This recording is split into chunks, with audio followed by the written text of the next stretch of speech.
AVM online classes में आपका स्वागत व अभिनंदन। पाठ 8 पवन तूफान और चक्रवात का लेसन का बिंदु है चक्रवात द्वारा होने वाला विनाश। इस पाठ को हमने छोटे छोटे बिंदुओं में ही पढ़ा है। चक्रवात द्वारा होने वाला विनाश, इस चक्रवात से क्या क्या हानियां होती है उसके बारे में अध्ययन करेंगे। किस प्रकार की हानियां होती है, चक्रवात कितने गंभीर होते हैं, कितने विनाशकारी होते हैं, इसके बारे में। चक्रवात काफ़ी विनाशकारी हो सकते हैं। कैसे हो सकते हैं? चक्रवात है ना, वो काफ़ी विनाशकारी होते हैं। यानी माल जान घर की बहुत सारी बर्बादी हो जाती है, चक्रवात आ जाता है वहाँ। तेज पवन यानी तेज हवा चलती है, समुद्र के जल को तटों की ओर धकेलती है, और समुद्र का जल है उसको किनारों की ओर यानी तटों की ओर धकेलती है तेज गति से। भले ही चक्रवात तट से सैकड़ों किलोमीटर दूर हो, भले ही चक्रवात होता है वो तट से कितना हो, सैकड़ों यानी कई किलोमीटर, सैकड़ों यानी 100 किलोमीटर की दूरी पर हो, ये चक्रवात के आगमन के पूर्व संकेत होते हैं। ये चक्रवात के आगमन के पूर्व संकेत होते हैं। चक्रवात आने वाला है ऐसा हमको पूर्व में संकेत मिल जाते हैं, विभाग द्वारा ऐसा संकेत दे देते हैं कि ये तट को इतने इस समय पर इस समय में वहां टकराएगा, ये पूर्व अनुमान हमको होता है। तो सरकार भी वहां पर क्या करती है, सबसे पहले वहां पर दिशा निर्देश जारी कर देती है ताकि वो अपने जान माल की क्षति से वहां की स्थानीय निवासी है वो बच सके। पवन द्वारा उत्पन्न होने वाली जल की लहरें इतनी शक्तिशाली होती है कि उनके आघात से कोई भी व्यक्ति बच नहीं सकता। यानी उनकी जो पवन द्वारा जो जल की जो लहरें होती है ना, वो इतनी मतलब ऊपर उठ जाती है, 3 से 12 मीटर की ऊंचाई तक उठ जाती है, और इतनी शक्तिशाली होती है कि कोई भी व्यक्ति उसके संपर्क में आ जाए तो वो बच नहीं पाएगा। चक्रवात के नेत्र में निम्न दाब के कारण उसके केंद्र में जल सतह उच्च तक उठ जाता है। चक्रवात के नेत्र में जहाँ निम्न दाब के कारण उसके जो केंद्र का अंदर जो जल है ना, वो सतह से क्या हो जाता है, ऊंचा उठ जाता है। उड़ता जल 3 से 12 मीटर की ऊंचाई तक उठ सकता है। कितना उठेगा?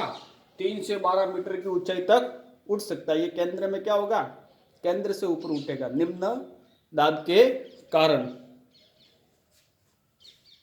ऐसा लगता है मानो जल की दीवार तट की ओर बहती जा रही है। हमको ऐसा लगेगा, ऐसा दिखेगा कि जैसे एक दीवार जो पानी के बीच में 3 से 12 मीटर की ऊंचाई तक लहरें उठती है, और एक दीवार तट की ओर आ रही है, ऐसा अपने को लगेगा। और वो आएगी तो क्या होगा, नदी के क्षेत्रों में काफी हानि पहुंचाएगी।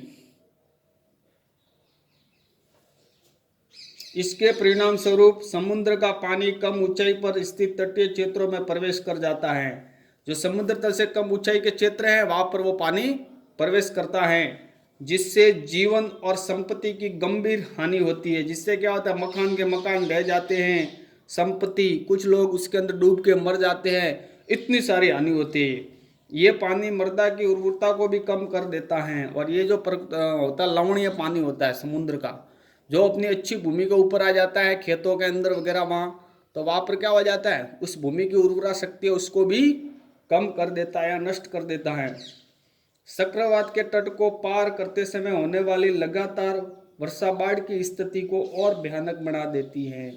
चक्रवात के तट को तो पार कर लेता है, और उस समय होने वाली लगातार वर्षा यानी उस समय लगातार जो बारिश होती है उससे क्या हो जाती है, बाढ़ की स्थिति है ना और ही भयानक हो जाती है, बहुत खतरनाक स्थिति हो जाती है उस समय। चक्रवात अपने साथ अति उच्च वेग की पवन लाते हैं। चक्रवात आते हैं ना, उसके साथ में अति उच्च वेग की क्या आती है, पवन भी लाते हैं, जो घरों, दूरभाष व अन्य संचार प्रणाली को, वृक्षों आदि को क्षति पहुंचा सकती है। क्या होता है, एक तो ये मृदा की उर्वरा शक्ति को भी वो कम कर देता है, जान माल की ज्यादा हानि हो जाती है।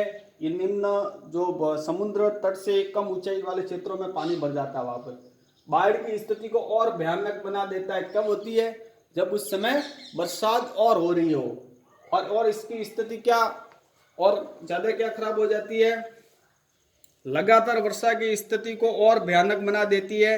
चक्रवात अपने साथ अति उच्च वेग की पवन लाते हैं, एकदम जोरदार वेग की पवन लाते हैं, जो बहुत तेज गति से चलती है।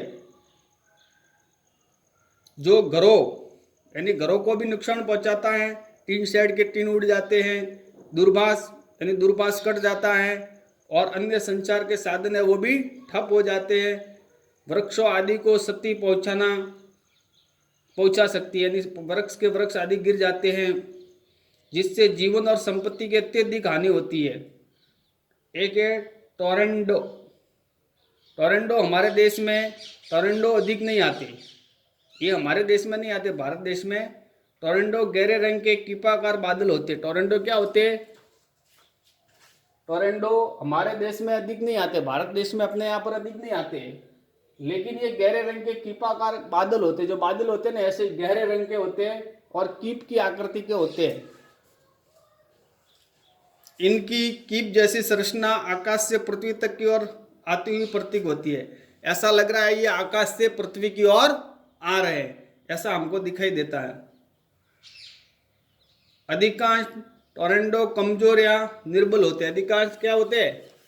टोरेंडो कमजोर होते हैं या निर्बल होते हैं, उनके अंदर इतनी ताकत नहीं होती, इतने शक्तिशाली नहीं होते, वो कमजोर या निर्बल होते हैं। परंतु कोई विनाशकारी भी होता है जो लगभग 300 किलोमीटर प्रति घंटे के वेग से गति कर सकता है। कुछ इतने विनाशकारी होते हैं जो 300 किमी की प्रति घंटे के वेग से गति कर सकता है, वो बहुत विनाशकारी हो सकता है। अधिकांश टोरेंडो कमजोर या निर्बल होते हैं, परंतु कोई विनाशकारी टोरेंडो चक्रवातों के भीतर भी बन सकते हैं। ये चक्रवात आते हैं उस समय भी ये बन सकते हैं। भारत की संपूर्ण तट रेखा विशेष रूप से पूर्वी तट